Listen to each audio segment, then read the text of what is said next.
Hello dear friends, I'm Samuel Moore and welcome to this week's video lesson.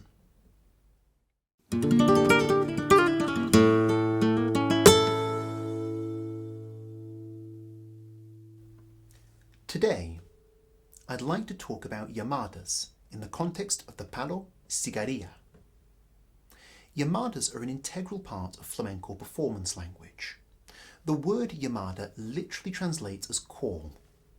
This is significant as in an ensemble context, guitarists and dancers commonly use llamadas to open and close different sections of a palo and thus signal the transition. In this sense, llamadas act as a way of helping to structure a flamenco performance, as well as allowing for non-verbal communication between different ensemble members. In a solo guitar context, llamadas fulfill a similar function. They can open and close a palo, as well as signal transitions within it.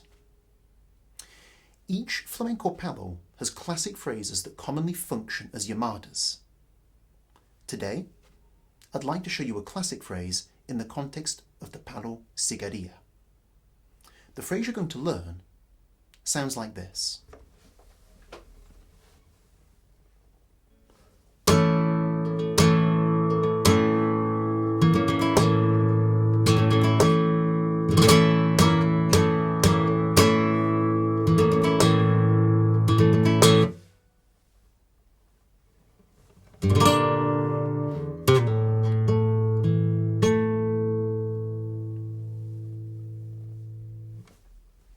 Let's hear it one more time, but with me counting the numbers.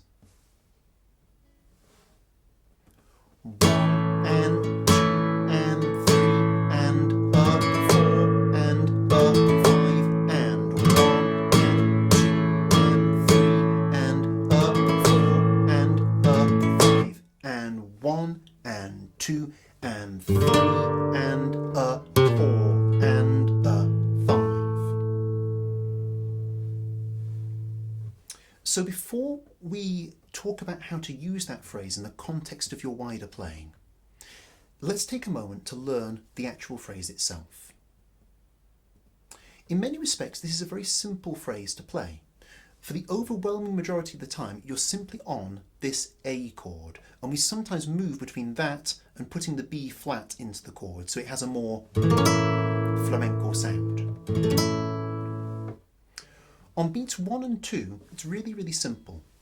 These two fingers are going to strike down and across the strings on 1 and 2. So you're literally just going to go 1 and 2 and. But crucially, we're going to do a little hammer on and pull off from B flat back to the A again. So we're basically going to go 1 and then 2 and. Okay? So it's 1, 2. Then on beat 3, down strike again with those two fingers, but no hammer on and pull off this time. So we're basically going to go 1, 2, 3. Then come to this position, so you can do the 4-note rasgueado. Down, down, down, up, and then down strike on the beat. So it's going to go. And with this hand, we're going to put the B flat into the chord, so we have a bit more dissonance. And notice I'm using a golpe at the end of that to add a bit of punctuation to the accent. So it's 1 and 2 and 3 and up 4 and then we do exactly the same again with this hand, but this time without the B flat in the chord. So that first section, 1 and 2 and 3 and up 4 and up 5. Now, here's the tricky bit. When we play it a second time, so we're going to pretty much repeat that again, beats 1 through to 2 are played slightly differently. Previously, we did this. We're now going to do this.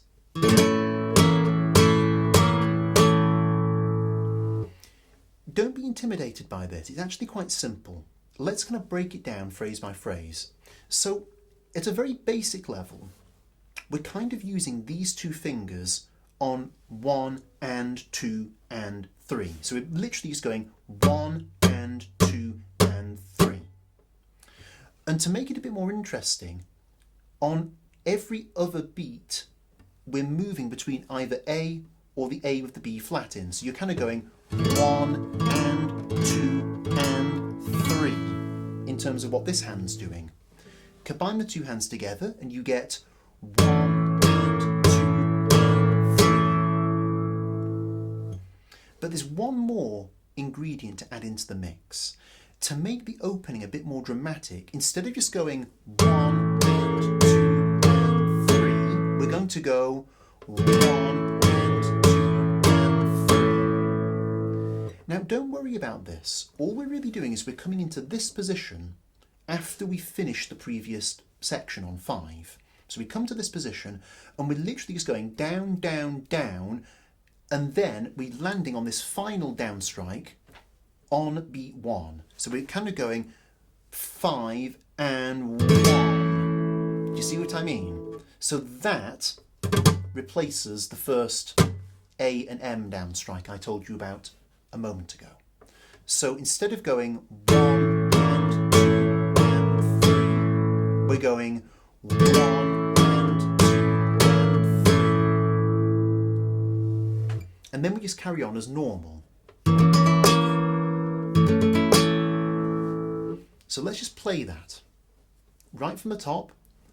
1 and 2 and 3 and 4 and 5 and 1 and 2 and 3 and 4 and 5. Now notice on that last one I used the pinky to mute the chord and cut it off right at the end. The reason for that is very simple. The way the phrase closes is beats 1 and 2 of the next cycle of compass, nothing happens. 1, 2, and then on 3, we strum with the thumb on this chord. And this chord is basically, it's a B flat chord, but with a B in the bass. And then we simply pull off C to B flat to A, and we're landing on A on 4. So it's basically 3 and a 4, and then it's that classic Siguiriya end and a 5. So basically the final bit is A, E, A. Okay? So literally 3 and a 4 and a 5 and. Put all of that together and you get this.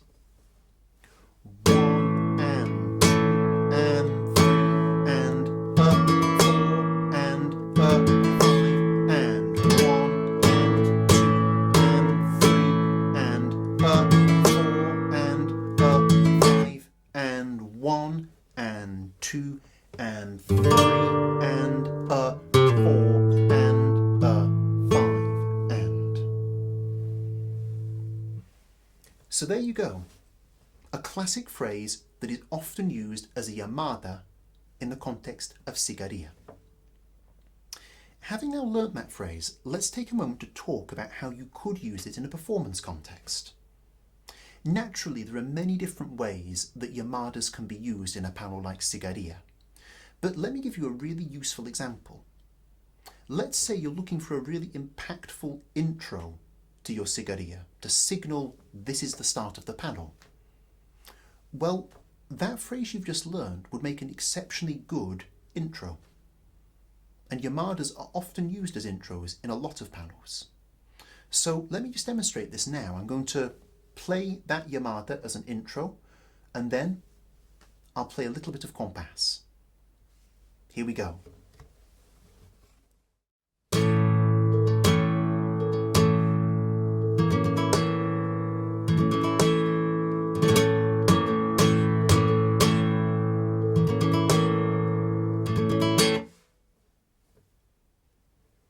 Now,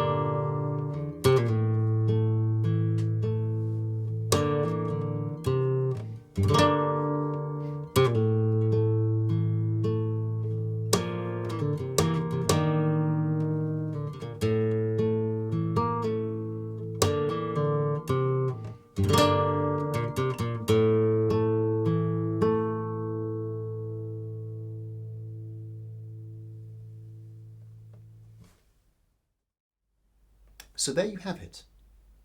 A really simple and classic llamada in the context of Siguiriya, and an example of one of the ways in which you could use it in a performance context. If you've enjoyed this video, please subscribe to my YouTube channel and hit the bell icon to receive notifications. There'll be more videos just like this one coming soon. Now, however, I leave what you've just learnt in your capable hands.